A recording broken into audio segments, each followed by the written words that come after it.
এই প্লেয়ার 3 বছর ধরে বিছনাতেই খেলতেছে, ওই প্লেয়ার মাঠে কিভাবে খেলবে? খেললে ভালো মতো খেলবো, ফাউল না করে পেনাল্টি না দিয়ে আমি খেলার মতো খেলে তার গোল দিয়ে তারপরে হচ্ছে আমি কাপ নিব। কেন আমার পেনাল্টি দিয়ে দিয়ে প্রত্যেক ম্যাচে আমার কাপ নিতে হবে? এতটা মানে দুর্বল সমর্থক হলে তুমি তো একদমই ফ্যান না। 3 বছর পর নেইমার খেলবে, আসলে তার কাছে এক্সপেকটেশন কি আছে? এক্সপেকটেশন হচ্ছে ও ভালো খেলুক, ও আজকে মাঠে খেলবে। আর আমরা শুনেছি যে নেইমার হচ্ছে একদম ফিট আছে, ও হচ্ছে 90 মিনিটস খেলা হবে, 90 মিনিটসের মধ্যেই ও খেলার জন্য ফিট আছে, 10 মিনিটও নামা লাগবে। কিন্তু আমরা ব্রাজিলের সমর্থকরা হচ্ছে ওকে 10 মিনিট দেখার জন্যই অনেক এক্সাইটেড, যে কারণে আমরা এত টিসিতে চলে আসি, এত বড় পর্দায় যাতে আমরা নেইমারকে ভালো মতো দেখতে পারি। এটাই হচ্ছে আমাদের এক্সপেকটেশন, এটাই আমাদের এক্সাইটমেন্ট। ব্রাজিল জিততে পারবে?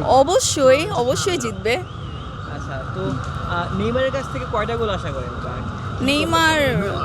নেইমার 2টা গোল দিলেই হবে। নেইমার তো গোল দেয়, ও তো গোল দিতেই পারবে, কিন্তু আমাদের ব্রাজিলের প্রত্যেকটা মানে প্লেয়ারই হচ্ছে এক একটা স্টার, সবাই গোল দিতে পারে, আমাদের একজনের উপর ডিপেন্ড করে থাকতে হয় না। কিন্তু নেইমার যে খেলবে এটাতে আমাদের অনেক মানে আমরা খুশি, কিন্তু নেইমার 2টা গোল দিলেই হবে, একটা হোক 2টা হোক। আচ্ছা, আর্জেন্টিনার মেসি যে হ্যাট্রিক করলো কিংবা 2টা করে গোল দিল, রোনালদো গোল দিল, রোনালদোর গোলের সম্পর্কে আমি আসলে জানি না, আমি পর্তুগালের খেলা দেখি নাই। আর হ্যাঁ লাস্ট ম্যাচ দেখছি, ভালো লাগছে, মেসি ভালো খেলছে, কিন্তু এর আগের যে ওয়ার্ল্ড কাপ নিল, তারপরে এর আগের যে ম্যাচগুলো খেললো ভালো লাগে না। এই যে পেনাল্টি দিয়ে গোল দিয়ে তারপরে ওয়ার্ল্ড কাপ নেওয়া, এটাকে আমি কোনো যুক্তি সমর্থক মনে করি না আসলে।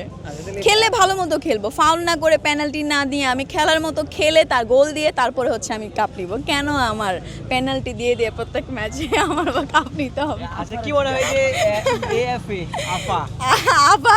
আফা আজকে হচ্ছে যদি ব্রাজিলের 3 গোল হয়, সে সাথে সাথে জার্সি চেঞ্জ করে হচ্ছে ব্রাজিলে ডাইভার্ট হয়ে যাবে। সো আমরা তাকে সেও ওপেন চ্যালেঞ্জ করছে, আমরা অ্যাকসেপ্ট করলাম, ঠিক আছে, সমস্যা নেই। মানে সে কি চ্যালেঞ্জটা কি করছে? বলো একদম বলো। ব্রাজিল যদি 3 গোল দেয়, তার মধ্যে নেইমার যদি 2টা দেয়, আমি ব্রাজিলের সমর্থক হয়ে যাব। কিন্তু সেটা কখনো সম্ভব না, কারণ যেই প্লেয়ার 3 বছর ধরে বিছনাতেই খেলতেছে, ওই প্লেয়ার মাঠে কিভাবে খেলবে? আর মেসিও জানে যদি নেইমারের কাছে একবার বল যায় তাহলে কিন্তু বল মিস হবে না, বল কিন্তু কেউ নিতে পারবে না, যে কারণে কিন্তু নেইমারকে মারা হয়, ফাউল করা হয়। এটা আফারা খুব ভালো মতো জানে, আফার মেসিও খুব ভালো মতো জানে। মানে উনি আসলে এখনো শঙ্কা প্রকাশ করতেছেন যে নেইমার 2টা গোল কখনোই দিতে পারবে না। ওকে, আমরা দেখি, লেটস সি দিতে পারে কি পারে না।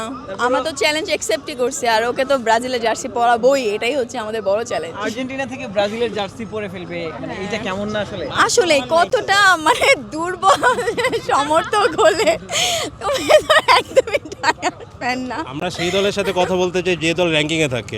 র্যাঙ্কিংয়ে থাকা বিশ্বের 1 নম্বর দলের সাথে যদি 6 নম্বর দলের তুলনা করি, তাহলে তো সেটা কত দূর ভাই।